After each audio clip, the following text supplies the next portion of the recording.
Big Ben is the nickname for the Great Bell of the Great Clock of Westminster, at the north end of the Palace of Westminster in London, England, and the name is frequently extended to refer also to the clock in the clock tower. The official name of the tower in which Big Ben is located was originally the Clock Tower, but it was renamed Elizabeth Tower in 2012 to mark the Diamond Jubilee of Elizabeth II. The tower was designed by Augustus Pugin in a neo-Gothic style. When completed in 1859, its clock was the largest and most accurate four-faced striking and chiming clock in the world. The tower stands 316 feet (96 meters) tall, and the climb from ground level to the belfry is 334 steps. Its base is square, measuring 40 feet (12 meters) on each side. Dials of the clock are 22.5 feet (6.9 meters) in diameter. All four nations of the UK are represented on the tower on shields featuring a rose for England, thistle for Scotland, shamrock for Ireland, and leek for Wales. Big Ben is the largest of the tower's 5 bells and weighs 13.5 long tons, 13.7 tons, 15.1 short tons. 3. It was the largest bell in the United Kingdom for 23 years. The origin of the bell's nickname is open to question. It may be named after Sir Benjamin Hall, who oversaw its installation, or heavyweight boxing champion Benjamin Count. 4-quarter bells chime at 15, 30 and 45 minutes past the hour and just before Big Ben tolls on the hour. The clock uses its original Victorian mechanism, but an electric motor can be used as a backup. The tower is a British cultural icon recognized all over the world. It is one of the most prominent symbols of the United Kingdom and parliamentary democracy, and it is often used in the establishing shot of films set in London. The clock tower has been part of a Grade 1 listed building since 1970 and a UNESCO World Heritage Site since 1987. The tower was repaired and renovated for 4 years between 2017 and 2021, during which the bells remained silent with few exceptions. Elizabeth Tower, originally referred to as the Clock Tower, but more popularly known as Big Ben, was raised as a part of Charles Barry's design for a new Palace of Westminster after the old palace was largely destroyed by fire on the 16th of October 1834. Although Barry was the chief architect of the neo-Gothic palace, he turned to Augustus Pugin for the design of the Clock Tower, which resembles earlier Pugin designs, including one for Scarisbrick Hall in Lancashire. Construction of the tower began on the 28th of September 1843. The building contractors were Thomas Grissel and Morton Peto. An inscribed trowel now in the Parliamentary Archives records that Emily, sister of Peto's daughter-in-law, was given the honor of laying the first stone. It was Pugin's last design before his descent into mental illness and death in 1852, and Pugin himself wrote, at the time of Barry's last visit to him to collect the drawings, "I never worked so hard in my life for Mr. Barry, for tomorrow I render all my designs for finishing his bell tower, and it is beautiful." London skyline with Big Ben and environs, including the London Eye, Portcullis House, Parliament Square, and St. Margaret's Church. Completed in 1859, the tower is designed in Pugin's Gothic Revival style, and is 316 feet (96.3 meters) high, making it the third tallest clock tower in the UK. Its dials, at the center, are 180 feet (54.9 meters) above ground level. The tower's base is square, measuring 40 feet (12.2 meters) on each side, resting on concrete foundations 12 feet (3.7 meters) thick. It was constructed using bricks clad on the exterior with sand-colored Anston limestone from South Yorkshire, topped by a spire covered in hundreds of cast-iron roof tiles. There is a spiral staircase with 290 stone steps up to the clock room, followed by 44 to reach the belfry, and an additional 59 to the top of the spire.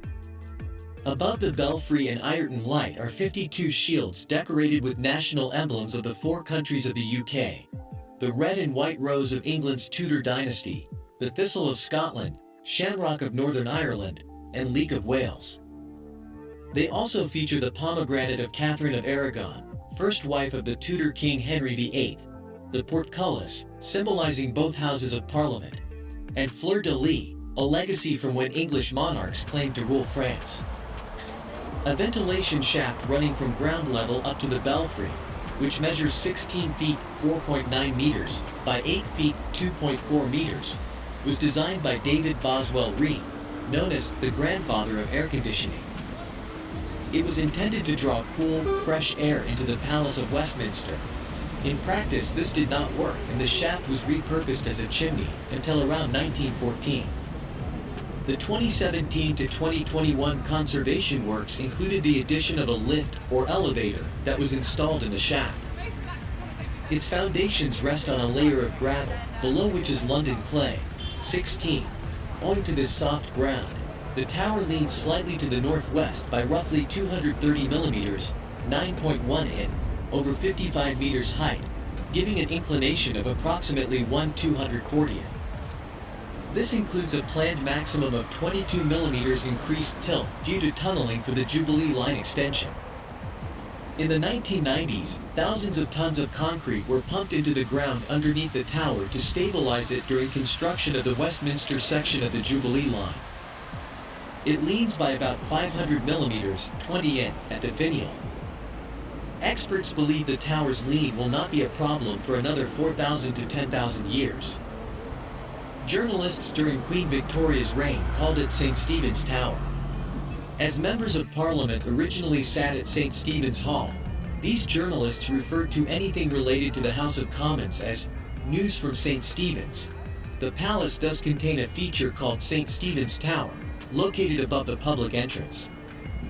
On the 2nd of June 2012, the House of Commons voted in support of a proposal to change the name from the Clock Tower to Elizabeth Tower in commemoration of Elizabeth II in her Diamond Jubilee year, since the large West Tower, now known as Victoria Tower, had been renamed in tribute to Queen Victoria on the occasion of her Diamond Jubilee. On the 26th of June 2012, the House of Commons confirmed that the name change could go ahead.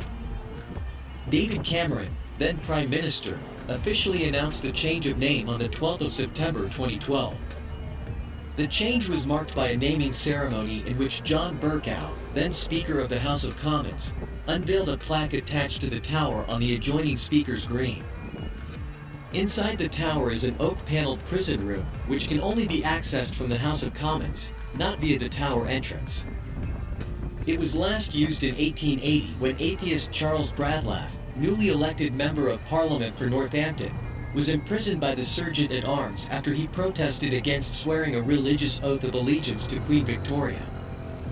Officially, the Sergeant-at-Arms can still make arrests, as they have had the authority to do since 1415. The room, however, is currently occupied by the Petitions Committee, which oversees petitions submitted to Parliament. A new feature was added in 1873 by Acton Smee Ireton, then First Commissioner of Works and Public Buildings. The Ireton light is a lantern sited above the belfry and is lit whenever the House of Commons sits after dark. It can be seen from across London. Originally, it shone towards Buckingham Palace so Queen Victoria could look out of a window and see when the Commons were at work. Augustus Pugin drew inspiration from the clockmaker Benjamin Louis Vulliamy when he designed the dials. Each is made of cast iron sections bolted together. The whole frame is 22.5 feet, 6.9 meters, in diameter, making them the third largest in the UK. They each contain 324 pieces of opalescent glass. Originally, the dials were backlit using gas lamps, at first only when Parliament was sitting, but they have routinely been illuminated from dusk until dawn since 1876. Electric bulbs were installed at the beginning of the 20th century. The ornate surrounds of the dials are gilded. Unlike many Roman numeral clock dials, which show the 4 position as 4, the great clock faces depict 4, as the clock's gunmetal hour hands and copper minute hands are 8.75 feet, 2.7 meters, and 14 feet, 4.3 meters, long respectively. When completed, the frame and hands were Prussian blue, but were painted black in the 1930s to disguise the effects of air pollution. The original color scheme was reinstated during the 2017 to 2021 conservation work.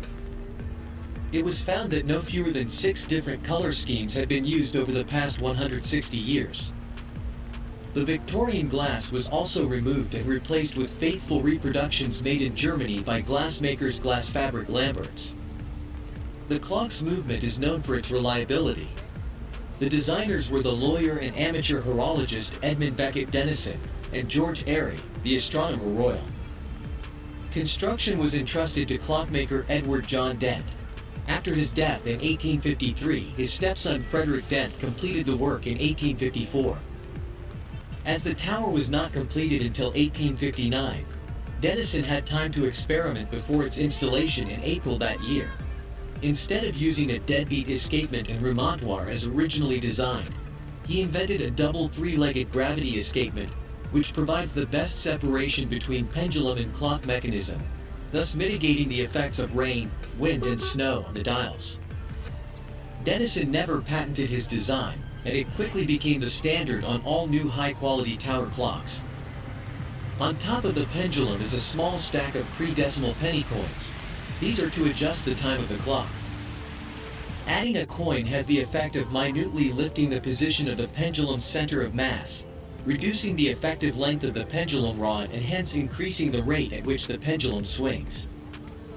Adding or removing a penny will change the clock's speed by 0.4 seconds per day. It keeps time to within a few seconds per week. It is handwood, taking about 1.5 hours, 3 times a week. The keeper of the clock is responsible for looking after the movement in addition to overseeing every aspect of maintenance around the palace. A team of horologists are on call 24 hours a day to attend to the clock in the event of an emergency.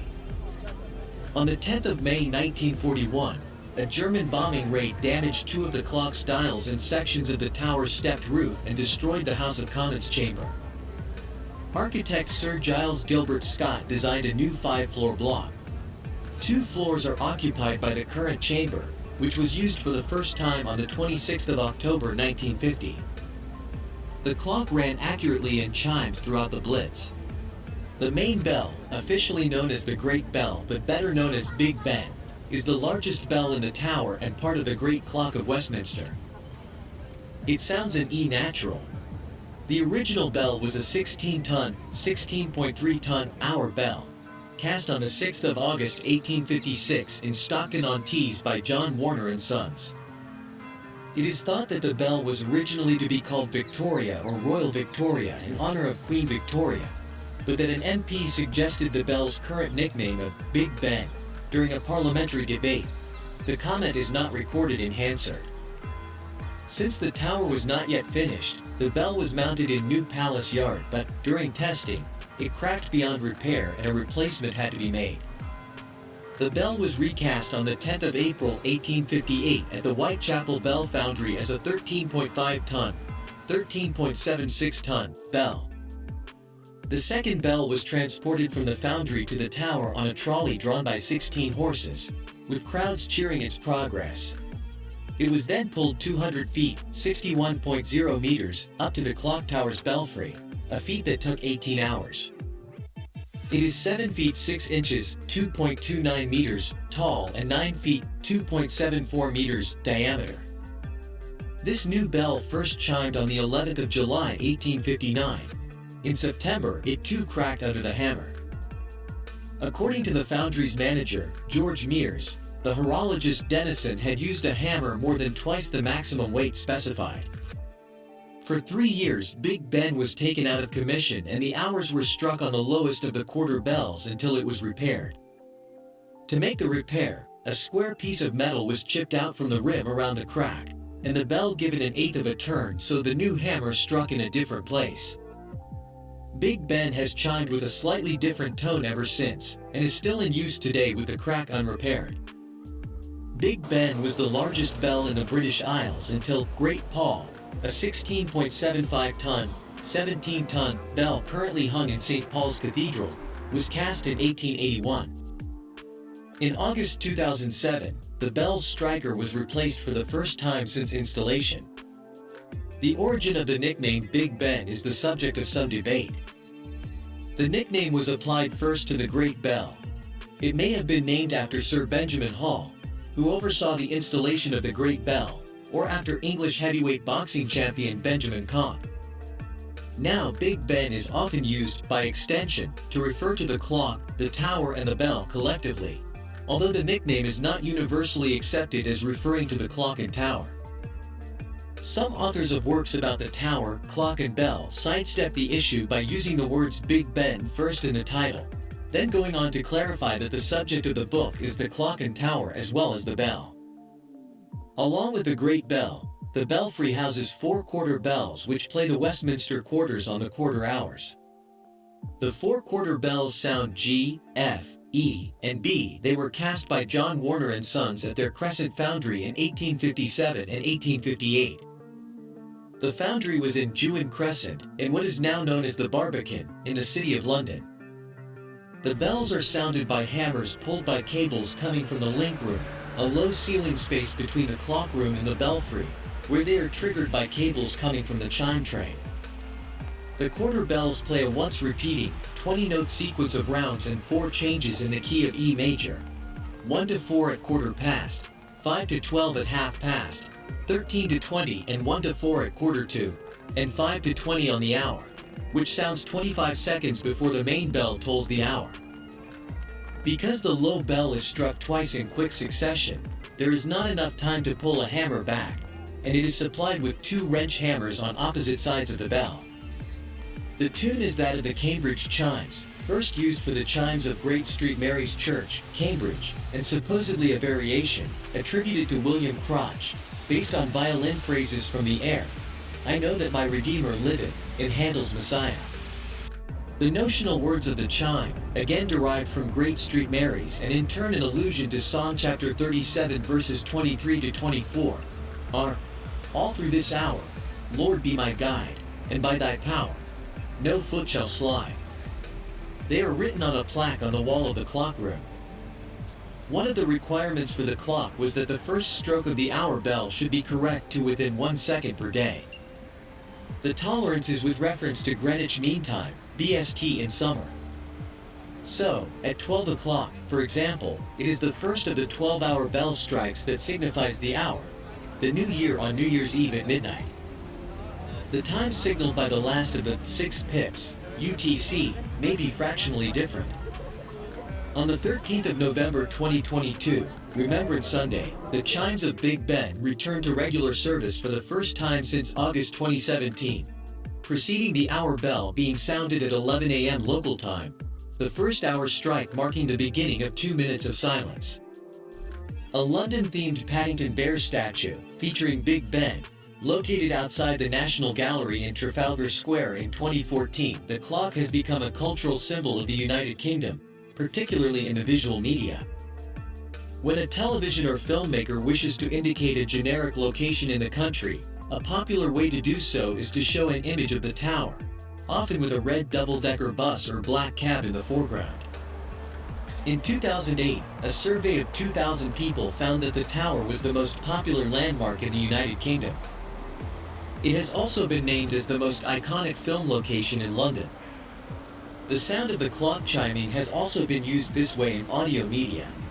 The Westminster quarters are imitated by other clocks and other devices, but the sound of Big Ben is preferred as the original and best. Big Ben is a focal point of New Year celebrations in the United Kingdom, with radio and television stations airing its chimes to welcome the start of the new year. To welcome in 2012, the clock tower was lit with fireworks that exploded at every toll of Big Ben.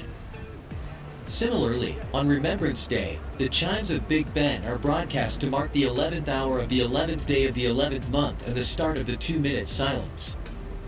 The chimes of Big Ben have also been used at the state funerals of monarchs on 4 occasions, chiming 1 stroke for each year of the monarch's life. Firstly, at the funeral of King Edward VII in 1910, when Big Ben chimed 68 times. Secondly, at the funeral of King George V in 1936, 70 strokes. Thirdly, at the funeral of King George VI in 1952, 56 strokes. And lastly, at the funeral of Queen Elizabeth II in 2022, 96 strokes.